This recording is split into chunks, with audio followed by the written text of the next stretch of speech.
नमस्कार. आज आपण एका खूप इंटरेस्टिंग कल्पनेवर बोलणार आहोत. लोकशाहीचं कुटुंब. ही ओळ बघा, कोण जिंकेल ते मतपेटी ठरवते, पण प्रत्येक पक्ष आपलाच वाटतो. खरं तर किती मोठा विचार आहे नाही का हा?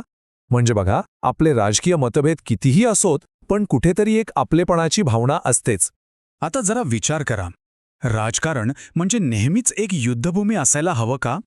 ते एखाद्या कौटुंबिक सोहळ्यासारखा असू शकतं का? हा एकच प्रश्न आपल्याला लोकशाहीकडे बघण्याचा एक पूर्णपणे वेगळा, एक नवा दृष्टिकोन देतो. चला तर मग याच दृष्टिकोनातून थोडं पुढे जाऊया. आपण आज राजकीय पक्षांना आणि त्यांच्या चिन्हांना एकमेकांचे कट्टर प्रतिस्पर्धी म्हणून नाही, तर एका मोठ्या विविधतेने भरलेल्या कुटुंबाचे सदस्य म्हणून बघणार आहोत. मग तयार आहात? चला, भेटूया आपल्या ह्या राजकीय कुटुंबातल्या वेगवेगळ्या नातेवाईकांना आणि पाहूया त्यांची नक्की भूमिका तरी काय आहे.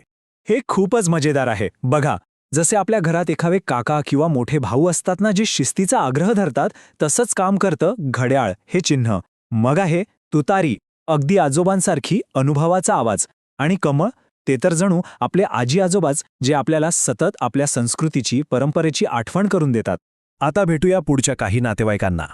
हात, मोठ्या भावासारखा जो नेहमीच सहकार्य आणि मदतीसाठी पुढे असतो. धनुष्यबाण, वडिलांसारखा जबाबदारी आणि शिस्तीची जाणीव करून देणारा. आणि हो, हत्ती, एखाद्या कणखर आत्याप्रमाणे जो शक्ती आणि स्वाभिमानाचा प्रतीक आहे. आणि आता कुटुंबातील शेवटचे काही सदस्य. सायकल. बघा, लहान भावासारखी सतत प्रगती करत पुढे जाण्याची आणि बॅलन्स साधण्याची प्रेरणा देते. धान्याची लोंबी तर आईच जणू, जी पोषण आणि स्थैर्य देते. आणि झाडू, तो तर आपल्या कुटुंबाचा एक चांगला मित्र आहे, जो आपल्याला स्वच्छ विचारांची आणि स्वच्छ कारभाराची आठवण करून देतो. तर मग हे सगळे नातेवाईक, त्यांचे विचार, त्यांच्या शिकवणी, सगळं किती वेगळं आहे नाही का? पण या सगळ्यांना एकत्र बांधून ठेवणारी खूप महत्वाची गोष्ट आहे. चला, आता आपण याच विविधतेतल्या एकतेबद्दल बोलूया. अगदी बरोबर. पक्ष वेगवेगळे, चिन्ह वेगवेगळी, नातीही वेगवेगळी असू शकतात. आणि खरं सांगायचं तर हेच आपल्या लोकशाहीचं खरं सौंदर्य आहे, तिची ताकद आहे. म्हणजे बघा, एका बाजूला हे वेगवेगळे पक्ष आहेत, त्यांची वेगवेगळी चिन्ह आहेत. पण दुसऱ्या बाजूला एक सत्य आहे जे कधीच बदलत नाही. ते म्हणजे आपलं राष्ट्र एक आहे. आणि हाच आपल्या सगळ्यांचा समान पाया आहे, एक राष्ट्र.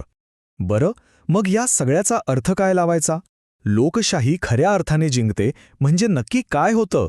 आणि यात एका जबाबदार नागरिकाची भूमिका काय असते? चला, हे समजून घेऊया.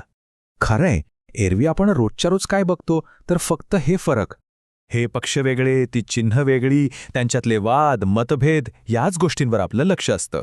पण ज्या दिवशी मतदानाचा दिवस उजाडतो, त्या दिवशी मात्र चित्र पूर्णपणे बदलतं. त्या एका दिवशी आपली बाकीची सगळी ओळख बाजूला राहते आणि एकच ओळख उरते. आपण सगळे एकच असतो, जबाबदार नागरिक. आणि याच एका ओळखीखाली आपण सगळे एकत्र येतो. पण मग हा जबाबदार नागरिक म्हणजे नक्की कोण? सोपं आहे.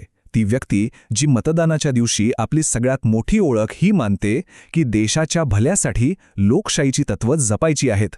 आणि हेच जर सत्य असेल तर याचा अर्थ स्पष्ट आहे.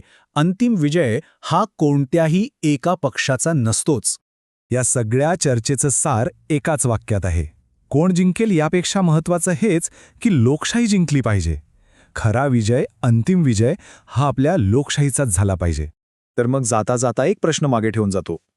कोण जिंकताय, कोण हारताय याच्याही पलीकडे जाऊन आपली लोकशाही, आपलं हे कुटुंब नेहमीच जिंकत राहील, हे आपण एक नागरिक म्हणून कसं पक्क करू शकतो यावर विचार करायला हवा, नाही का?